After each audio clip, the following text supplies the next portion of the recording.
Alhamdulillahirrabbilalamin. Alhamdulillah, tuhan syukur pada Allah dapat bersama-sama kita baca salawat sebanyak 200 kali di malam Jumaat ni. Masya Allah, Alhamdulillah. Dan kita teruskan lagi kepada sesi tazkirah kita mengenali baginda melalui namanya. Nama apa hari ini nama baginda yang kita nak bahas? Iaitulah Al-Fatih. Fatih. Ni kan. Fatih. Bahkan ada salawat namanya salawat Al-Fatih. Kan? Salawat Al-Fatih. Apa maksud Fatih ni? Apa makna Fatih ni? Kenapa baginda Nabi SAW digelari ataupun dinamai dengan nama Fatih? Kenapa? Kan? Untuk terkenal dah ni nama Fatih ni. Kita anak-anak orang dekat Malaysia ni pun banyak nama Fatih kan. Apa makna Fatih ni kan? Tanya mak ayah dia. Tak tahu ustaz, sedap nama dengar, bagi nama lah.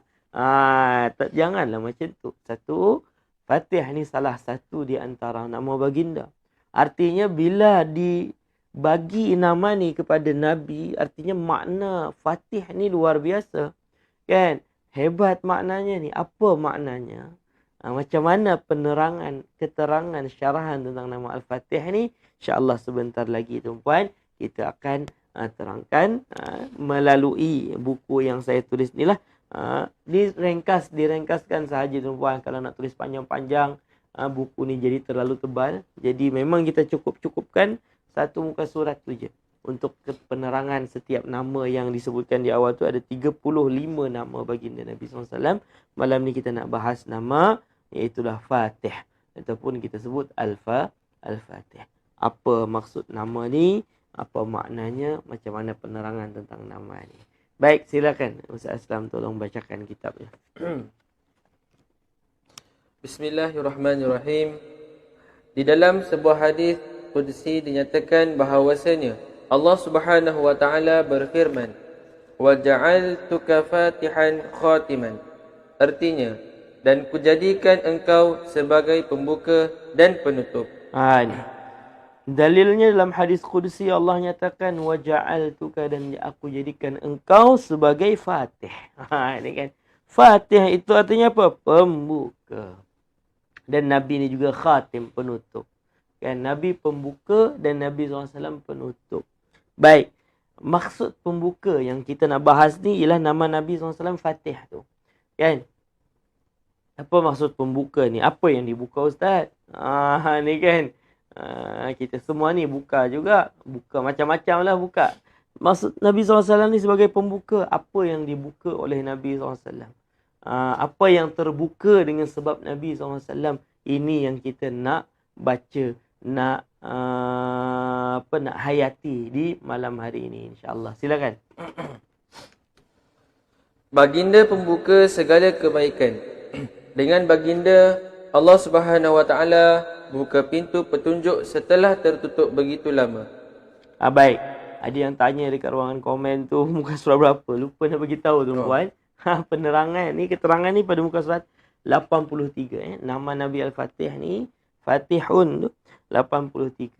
Penerangannya pada muka surat 83. Ramai yang bertanya, lupa nak bagi tahu tadi. Baik. Jadi makna yang pertama, Fatih ni, kenapa Nabi dinamai Fatih? Yang pertama, ni kena bagi tanda lah tuan. Yang pertama, baginda pembuka kepada segala kebaikan. Kebaikan dunia, kebaikan akhirat, kebahagiaan dunia, bahagia akhirat. Nabi SAW yang membukanya. Ni Nabi SAW maksudnya, dengan berkat Nabi, kita boleh bahagia di dunia, kita boleh bahagia di akhirat. Melalui pintunya mana? Nabi SAW.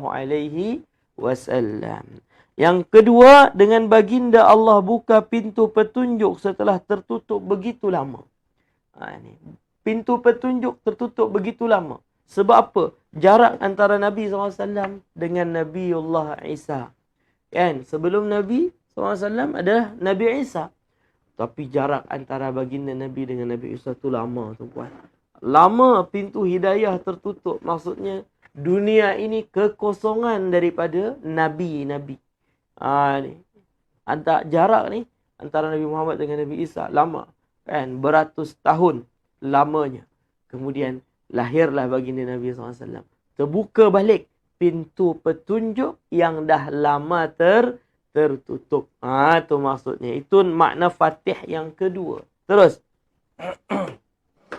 Dengan baginda Allah buka segala mata yang buta. Ni yang ketiga.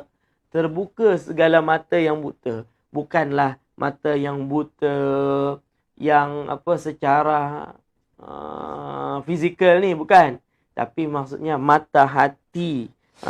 Ni kan, mata hati yang buta daripada petunjuk, daripada hidayah. Macam mana kesesatan bangsa Arab yang sebelum ni kita dah pernah bahas, kita dah pernah ceritakan. Macam mana kerosakannya. Ni mata, dengan sebab baginda terbuka mata, orang nampak yang ni baik, yang ni buruk. Macam tu tuan-puan. Terus yang keempat pula. Dengan baginda Allah buka segala telinga yang tuli. Dengan baginda Allah buka segala telinga yang tuli. Maksudnya telinga yang lama tak mendengar kebaikan, telinga yang lama tak mendengar petunjuk, datang baginda baru tahu, baru dengar kebenaran yang dibawa oleh Nabi SAW. Terus. Dengan baginda Allah buka segala hati yang terkunci. Segala hati yang terkunci dengan kesyirikan, menyekutukan Allah dengan kemaksiatan, datang baginda semua itu dihilangkan. Dibuka hati tadi yang lama tertutup dengan keburukan, dibuka dengan kebaikan dan dapat menerima kebaikan. Ini Nabi SAW tu Fatih tu. Terus. Baginda jugalah yang membuka pintu rahmat Allah untuk umatnya. Ni yang keenam, baginda ialah pembuka. Pembuka apa? Pembuka pintu rahmat Allah untuk umat. Baginda selalu mendoakan umat, sayang kepada umat. Bahkan ni mungkin semua dah sering dengar para nabi itu ada doa istimewa, doa yang mustajab masing-masing. Semua nabi-nabi dah guna. Semua nabi-nabi dah guna dekat atas dunia ni, kecuali satu. Nabi Muhammad tak guna lagi doa istimewa nabi. Ini hak yang Allah beri kepada para nabi. Khas nabi-nabi saja ada doa istimewa satu. Ni kan, semua nabi-nabi dah guna kecuali Nabi Muhammad je. Untuk apa? Kata Nabi, aku nak simpan untuk kalian, untuk bagi syafaat kepada kalian di hari kiamat nanti. Ini hebat. Membuka pintu kasih sayang Allah untuk umat di dunia dan di akhirat. Baginda Nabi SAW. Terus. Yang keberapa ada ni? 6, 7 pula. Dan dengannya terbuka pintu hati umatnya untuk menerima kebenaran dan beriman kepada Tuhan. Ni begitu ramai. Bahkan bila kita cek, bila kita tengok agama yang paling banyak, paling ramai pengikutnya, yang memeluknya di antara agama-agama yang lain, satu dunia ni, agama Islam paling ramai umatnya tuan-puan. Ni. Walaupun kalau dibandingkan agama ni digabungkan dengan agama ni, memanglah orang Islam ni berapa poin berapa je, tapi agama yang paling ramai pengikut ni adalah agama Islam yang dibawa oleh Nabi. Artinya ramai hati yang terbuka untuk ikut Nabi SAW. Baik, seterusnya. Dan baginda jugalah pembuka pintu syafaat untuk orang lain, boleh memberi syafaat pada hari kiamat nanti. Yang ke-8, baginda Fatih apa? Pembuka kepada pintu syafaat. Sebab apa? Kan dulu rasanya pernah ceritakan, ataupun nanti kita cerita, di hari kiamat nanti tidak ada, dulu pernah cerita rasanya. Di hari kiamat nanti tak ada seorang Nabi pun berani bercakap. Kan? Umat ni, kan, ramai manusia datang kepada Nabi Adam. Nabi Adam kata, aku tak boleh. Kan, aku dah pernah buat kesalahan, aku takut pada Allah. Kan, datang kepada Nabi Ibrahim, datang kepada Nabi Musa, datang kepada Nabi Isa. Semua kata, nafsi, nafsi. Sekarang ni kita seorang-seorang lah. Kita masing-masing. Kita masing-masing aku tak boleh nak tolong. Nabi-Nabi tu buat. Tak berani nak tolong. Maksud tolong tu syafaat lah tu. Aku tak berani nak tolong. Aku tak berani nak bagi syafaat. Kan? Nafsi, nafsi. Sehinggalah datang kepada baginda Nabi SAW. Baginda Nabi SAW memuji pada Allah. Sujud di bawah arasy Allah. Memuji Allah dengan pujian yang luar biasa. Sehinggalah Allah suruh untuk baginda bangkit. Ya Muhammad, irfa' ra'sak. Wahai Muhammad, bangkitlah. Bangunlah engkau daripada sujud engkau. Sal tu'tah, mintalah apa yang kau minta. Engkau akan diberikan apa yang kau minta. Washfa' tushaffa', dan berilah pertolongan. Berilah syafaat. Tushaffa', engkau diizin untuk memberi syafaat. Itu Nabi SAW orang yang pertama diizin oleh Allah untuk memberi syafaat kepada orang lain. Siapa orang yang pertama baginda Nabi SAW bagi syafaat? Iaitulah apa? Ummati, kata Nabi, umatku ya Allah.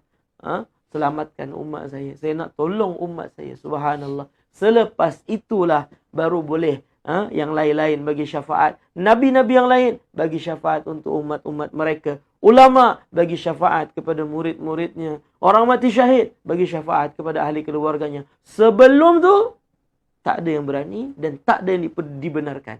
Kecuali lepas Nabi SAW dapat syafaatul uzma, baru yang lain-lain dibenarkan untuk memberi syafaat. Jadi baginda Nabi SAW adalah pembuka pintu syafaat untuk orang lain dapat memberi syafaat di hari kiamat. Baik, seterusnya. Last. Dan baginda juga pembuka pintu syurga. Tidak diizin orang lain untuk memasukinya, melainkan selepas baginda terdahulu memasukinya. Ni. Jadi, Fatih yang seterusnya, makna Fatih inilah Fatih, pembuka kepada pintu syurga. Tidak ada orang yang dibenarkan masuk dalam syurga mendahului baginda Nabi SAW. Nabi dah ada depan pintu syurga, baru syurga tadi akan dibuka. Bila pintu syurga dah dibuka, bolehlah yang lain-lain lagi masuk. Tapi yang menjadi orang kata kunci kepada pintu syurga itu adalah baginda Nabi SAW. Wallahu a'lam bisawab. Jadi itu makna Fatih. Luas tuan-puan. Bukan setakat sebut sahaja. Bagi nama sedap dekat anak, kita pun tak faham apa makna Fatih tu. Malam ni dah faham, insya-Allah. Wallahu a'lam bisawab. Setakat itulah dulu untuk penerangan syarahan kita tentang salah satu di antara nama baginda Nabi Muhammad SAW yang mulia. Wallahu a'lam bisawab.